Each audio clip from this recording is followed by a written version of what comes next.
Letter 396 by Charles Lamb. Friday, Sunday in June, 1826. P.M. June 30, 1826. Dear D., my first impulse upon opening your letter was pleasure at seeing your old neat hand, 9 parts gentlemanly, with a modest dash of the clerical. My second a thought, natural enough this hot weather, am I to answer all this? Why, 'tis as long as those to the Ephesians and Galatians put together. I have counted the words for curiosity. But then Paul has nothing like the fun which is ebullient all over yours. I don't remember a good thing, good like yours, from the first Romans to the last of the Hebrews. I remember but one pun in all the Evangeli, and that was made by his and our Master.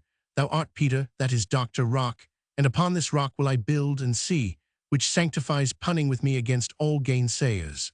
I never knew an enemy to puns, who was not an ill-natured man. Your fair critic in the coach reminds me of a Scotchman who assured me that he did not see much in Shakespeare.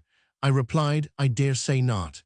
He felt the equivoque, looked awkward and reddish, but soon returned to the attack, by saying that he thought Burns was as good as Shakespeare. I said that I had no doubt he was, to a Scotchman. We exchanged no more words that day. Your account of the fierce faces in the hanging, with the presumed interlocution of the eagle and the tiger, amused us greatly. You cannot be so very bad, while you can pick mirth off from rotten walls. But let me hear you have escaped out of your oven.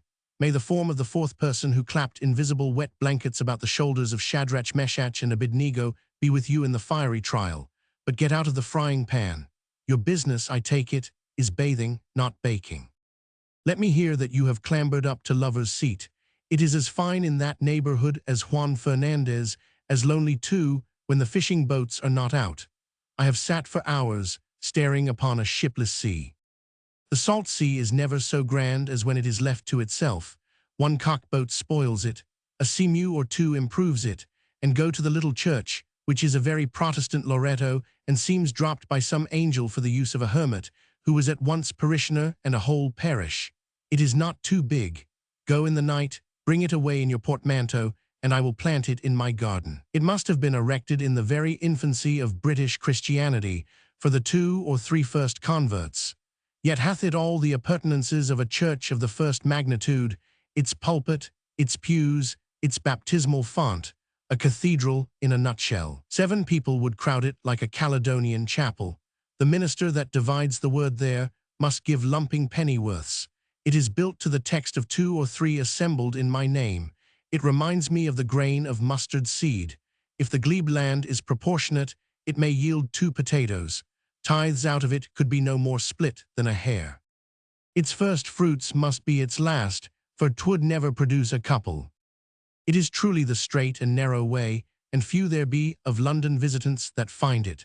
The still small voice is surely to be found there, if anywhere. A sounding board is merely there for ceremony. It is secure from earthquakes, not more from sanctity than size, for 'twould feel a mountain thrown upon it no more than a tapeworm would. Go and see, but not without your spectacles. By the way, there's a capital farmhouse 2/3 of the way to the Lover's Seat, with incomparable plum cake, ginger beer, etc. Merry bids me warn you not to read the anatomy of melancholy in your present low way. You'll fancy yourself a pipkin or a headless bear, as Burton speaks of.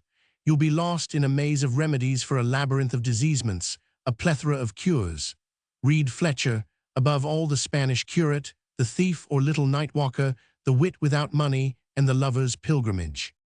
Laugh and come home fat. Neither do we think Sir T. Brown quite the thing for you just at present. Fletcher is as light as soda water. Brown and Burton are 2 strong potions for an invalid, and don't thumb or dirt the books. Take care of the bindings. Lay a leaf of silver paper under 'em as you read them, and don't smoke tobacco over 'em. The leaves will fall in and burn or dirty their namesakes. If you find any dusty atoms of the Indian weed crumbled up in the Beaumont and Fletcher, they are mine. But then, you know, so is the folio also. A pipe and a comedy of Fletcher's, the last thing of a night, is the best recipe for light dreams and to scatter away nightmares. Probatum est. But do as you like about the former. Only cut the bakers. You will come home else all crust. Rankings must chip you before you can appear in his counting house. And my dear Peter Finn Junner, do contrive to see the sea at least once before you return. You'll be asked about it in the old jury. It will appear singular not to have seen it. And rub up your muse, the family muse, and send us a rhyme or so. Don't waste your wit upon that damned dry salter. I never knew but one dry salter who could relish those mellow effusions, and he broke. You knew Tommy Hill, the wettest of dry salters. Dry salters, what a word for this thirsty weather. I must drink after it. Here's to thee, my dear Dibdin, and to our having you again snug and well at Colebrook. But our nearest hopes are to hear again from you shortly. An epistle only a quarter as agreeable as your last would be a treat. Yours most truly, C. Lamb. Timothy B. Dibdin, Esquire, No. 9, Blutcher Row, Priory, Hastings. Dibdin, who was in delicate health, had gone to Hastings to recruit, with a parcel of Lamb's books for company. He seems to have been lodged above the oven at a baker's. This letter contains Lamb's crowning description of Harlingdon Rural Church. A Caledonian chapel, referring to the crowds that listened to Irving. Peter Finn, a character in Jones' Peter Finn's Trip to Brighton. 1822, as played by Liston. Tommy Hill. In the British Museum is preserved the following brief note addressed to Mr. Thomas Hill, probably the same. The date is between 1809 and 1817.